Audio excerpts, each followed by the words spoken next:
สุขสบายดีพี่น้องปองไปสู้คู่สู้คนเนาะมาพบมาพ่อกันอีกแล้วกับบ่าววันขายดินจัดสรรราคาถูกพี่น้องเนาะมาพบมาพ่อกัน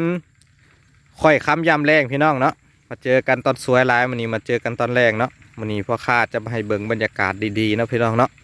แล้วก็จะมาแนะนำโซนน้องพี่น้องเนาะโซนน้องดินพร้อมน้องปลาพี่น้องเนาะ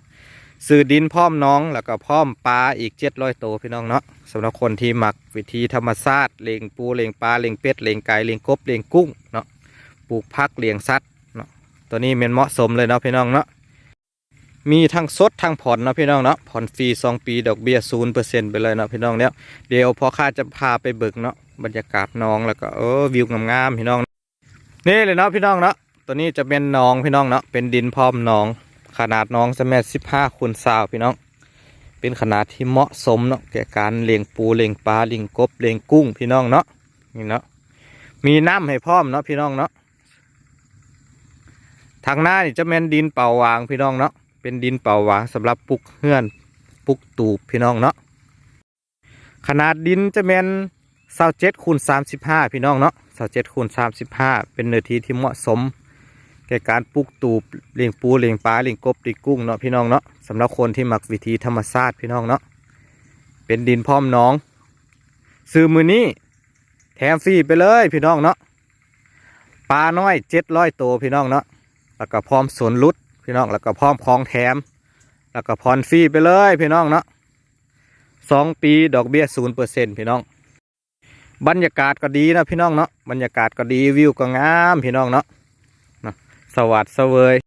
หรือว่าท่านใดอยากได้ดินเป่าหวางพี่น้องเนาะอยากได้ดินเป่าหวางเขาก็มีให้คือกันเนาะพี่น้องเนาะทางหน้านี่จะเป็นดินเป่าหวางหมดเลยพี่น้องเนาะจะเป็นดินเป่าหวางหมดเลยมีหลายขนาดหลายราคาให้เลือกพี่น้องเนาะสามารถแทกเอาได้แทกเอาตามเงินได้10 คูณ 20 15 คูณ 20 20 คูณ 20 20 คูณ 40เนาะพี่น้องเนาะมีทางสดทางผ่อนพี่น้องเนาะผ่อนฟรีไปเลยดอกเบี้ย0%เนาะผ่อนยาวๆไปเลยเนาะพี่น้องเนาะ24 เดือนหรือว่า2 ปีไปเลยพี่น้องเนาะแล้วก็พร้อมของแถมหลายกว่า10 รายการพี่น้องแล้วก็พร้อมส่วนลด30-50%เลยเนาะพี่น้องเนาะสำหรับคนที่มาจับมาจองมานี่เนาะดินเท่าก็ติดบ้านคนพี่น้องเนาะนี่เนาะเฮิร์นคนแม่นอ้อมหมดแล้วพี่น้องเนาะอ้อมแอมที่แถวนี้คือเฮิร์นคนแม่นเต็มหมดแล้วไฟสะดวกพี่น้องเนาะทางสะดวกพี่น้องเนาะผู้ใดที่สนใจแม่นสามารถติดต่อมาทางพ่อค้าได้หลาย2 ทางเนาะทาง TikTok ทาง WhatsApp เนาะทาง Facebook หรือว่าทางเพจพ่อค้าเนาะหรือว่าทางเบอร์โทร